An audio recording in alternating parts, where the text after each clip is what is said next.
It's time to cook with Susan Beck. Well, today I'm going to start a little in the garden series about herbs. I am going to plant my herbs in this, what used to be a flower bed. We've actually started out when we first built the house having some evergreen shrubs in here, and now we've been in this house for 23 years and the evergreens got overgrown. So the next couple of years I just put in some annual flowers and it looked really nice, but you know, I really like having my herbs close to the house, and the little pots I was using had to be watered all the time, just every single day. So this gave me a much deeper, this is like, I don't know, 4 feet deep with dirt, 5 feet deep with dirt, so more dirt than you really need to make an herb garden. But I can just step right outside my patio doors and grab what I would like to use. So I'm a big fan of basil. That is my absolute favorite herb. Usually I plant 2 varieties, but as I was going through the seeds we ordered, I must have only picked out 1 this year, but that's all right. I'll still have plenty. I'm going to plant some oregano, some thyme, and my husband already put the dill in the garden. This gets great big and bushy, and we don't want to have that here. It would just overtake everything.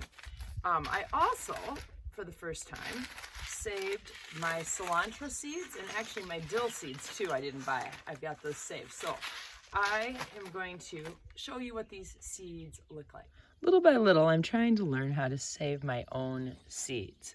So first, let's have a look at the dill. Last summer, actually more towards fall, I was able to save all these dill seeds from my plants. As the flowers kind of die and dry up, you can shake these right off, and I saved tons, and I've saved them and shared them with other people as well.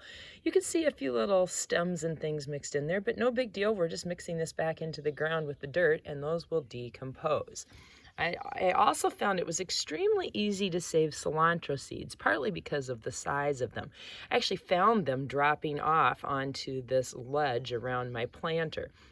Again, couple little stems and things, but no big deal. All right, this year I'm hoping to learn how to save my basil seeds. They are kind of medium in size compared to the others, and this year I have dolce fresca basil. I have tried lemon basil, and I usually buy some great big leafed basil, as well as I've tried Christmas basil. I like any kind of basil. That's my favorite. Thyme. I use a lot of thyme, and that led to the name of my channel, Time to Cook with Susan Beck. This is just the common winter thyme. These young seeds are a Wisconsin product, and living here in Wisconsin, I buy those every year. Okay, little tiny black seeds. And then the oregano seeds get really almost hard to see. They're just little specks on there, but they'll grow into plenty of creeping plants. So, as for my stones, I usually set them along the side. I just picked these out of my landscaping and had fun painting them all. I used to grow rosemary. My husband informed me that he really doesn't like rosemary, and I didn't use it a lot, so I quit growing that. Chives is another one that I really don't grow anymore. It's time to put on the gardening gloves and dig into the dirt. I like to wear gardening gloves. It keeps the dirt from getting under my fingernails. Completely optional. Couple tools I have today. I have a little claw and a little spade to kind of help me break up this dirt. So I just want to, it's already pretty loose, but I just kind of want to scrape it around and work it up, kind of get rid of any little weeds that are left behind. Here's a little evergreen branch that I just really don't want in there. You know, so long with those, they'll just get tossed out in my grass. Just so we have, oh, I don't know, like 3 inches deep at least, maybe closer to 4 here, of some nice loose soil for those seeds to grow in. And like when I find big clumps, I'm going to just kind of pound away at those. Well, all my dirt is worked up and it's nice and loose. And as I think I mentioned at the beginning, this is mid-May.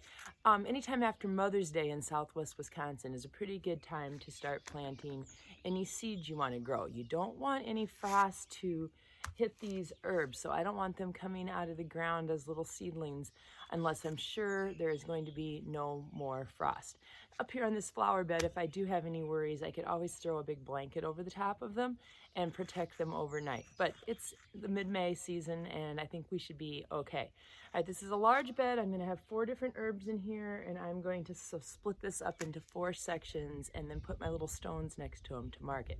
Let's start with the cilantro. I'm just gonna like scrape a little dirt to the side and then we'll put that dirt back over the top of these seeds. All right, now the gardening glove's kind of getting away with these tiny little seeds, so I'm gonna get rid of those. And just dump those into my hand and I'm going to just scatter these around. Now I had way more cilantro seeds saved than I really have room for here.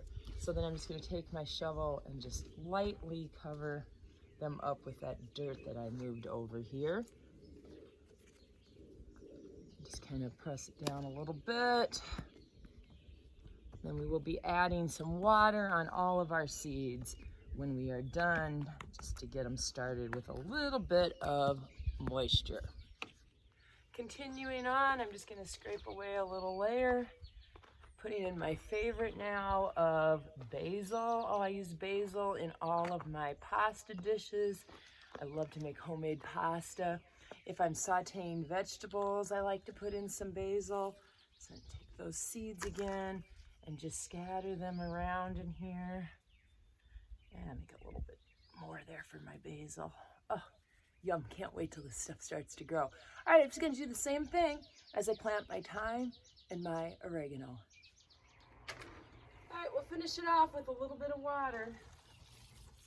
Moisten those seeds and help them grow.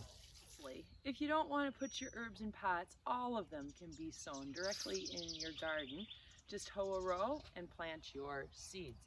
My husband already planted a big long row of dill, but I'll just demonstrate for anybody who hasn't done a lot of gardening. So I'm just gonna put in a little row here, take my seeds and scatter them in. I've got plenty since I saved these. I can always thin them out if they come up extra thick. Take that hoe and lightly cover them all. And then I am going to mark my row with a couple of stakes. So into the ground go my stakes to mark where my dill has been planted. Time to give those a water as well. I'd like to wrap up with a few last points and suggestions with herbs. For starters, don't buy plants with your herbs. They sow into the ground with seeds just fine and you can save a lot of money that way. Growing your own herbs is a lot less expensive than buying fresh herbs at the grocery market or the farmer's market too. I love having the fresh herbs. They're much more flavorful than the dried herbs. So I just can't wait until my seeds start to grow. Another thing is, how do I use these herbs? I already mentioned that I use my basil for sauteing vegetables and I use it in all my pasta dishes. My oregano I use the same way. And then when I am making noodles sometimes, I actually make basil noodles, and you can find that recipe on my YouTube channel and I will post the link below. But they turn them a nice flecky green color and they're extremely tasty. As for the dill gets pretty much saved for canning pickles, although I do have an excellent dip recipe that uses dill and I will post that below with the link to my video as well. Lastly, cilantro I save exclusively for salsa. I can huge quantities of salsa, so buying it would be expensive, and I also use it in fresh salsa where I just chop up some of my garden vegetables for a treat. So I will see you in about 2 weeks when we have a look at these little plants that will be coming up, and they'll look a little bit like these plants behind me that have been in the ground already for about 2 weeks. And be sure to tune in a couple of weeks again as I post more videos on how to grow herbs, harvest herbs, and save your seeds. Throughout this whole growing season, I will continue to post videos on growing herbs.